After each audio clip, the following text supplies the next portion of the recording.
अस्सलाम वालेकुम वरहमतुल्लाहि वबरकातुहू। पब्लिक आई में कराची से हाजिर हूँ।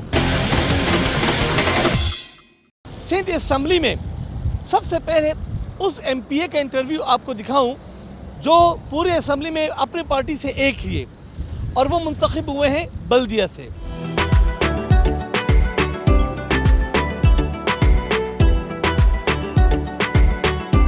जी अल्हम्दुलिल्लाह हमारे पास एक प्लेटफार्म है सिंध असम्बली का। यहाँ से हम आवाज़ उठाते हैं हल्के के एक एक चीज़ के लिए हमने आवाज़ उठाई है। स्कूलों के लिए, डिस्पेंसरियों के लिए, हॉस्पिटल्स के लिए, रोडों के लिए, नाले के लिए, गटर नाले जो मामला है, परेशानी है, इन सारी चीज़ों के लिए हमने आवाज़ उठाई है।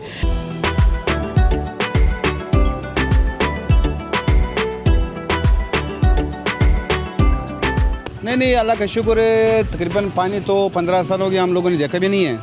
अच्छा, इस पे भी अल्लाह का शुक्र है। हाँ शुक्र है अल्हम्दुलिल्लाह, देखा नहीं है ना, इस वजह शुक्र अदा कर रहे हैं। भाई पानी का 3000 3,500 3200 एक टैंकर पानी, वो भी मीठा नहीं है, कड़वा पानी। मीठा पानी तो 5-6 हज़ार का एक टैंकर है। उसको तो खैर आज तक हमने देखा नहीं है। तहरीक लब्बैक वाला 3 नंबर का ही है, वो हमने नहीं देखा उसको कि वो अल्लाह खैर किस तरह का है, हमने नहीं देखा आज तक उसको। ये झूठे वादे करके आज जाते हैं, फिर वही मामलात होते हैं। झूठे वादों से कभी दुरुस्तगी नहीं आएगी। इधर हर आदमी बोलता है मैं ये करूँगा वो करूँगा, जब जीत जाएगा वो हो जाएगा तो फिर कुछ नहीं करेगा। गरीब आदमी का तो कोई सुन रहा नहीं। मैं उनको एक पैगाम दे दूं, ये कब आए थे?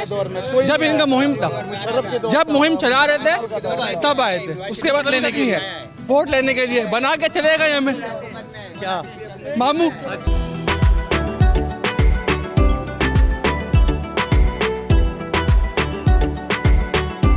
तो अब आप आसानी से जज कर सकेंगे कि ये जो इलेक्शन के जीतने के लिए आते हैं, ये जीत के कहाँ जाते हैं और इनके अल्फाज जीतने के बाद क्या होते हैं और दोबारा वोट लेने से पहले ये अपनी महरूमियत कैसे बयान करते हैं।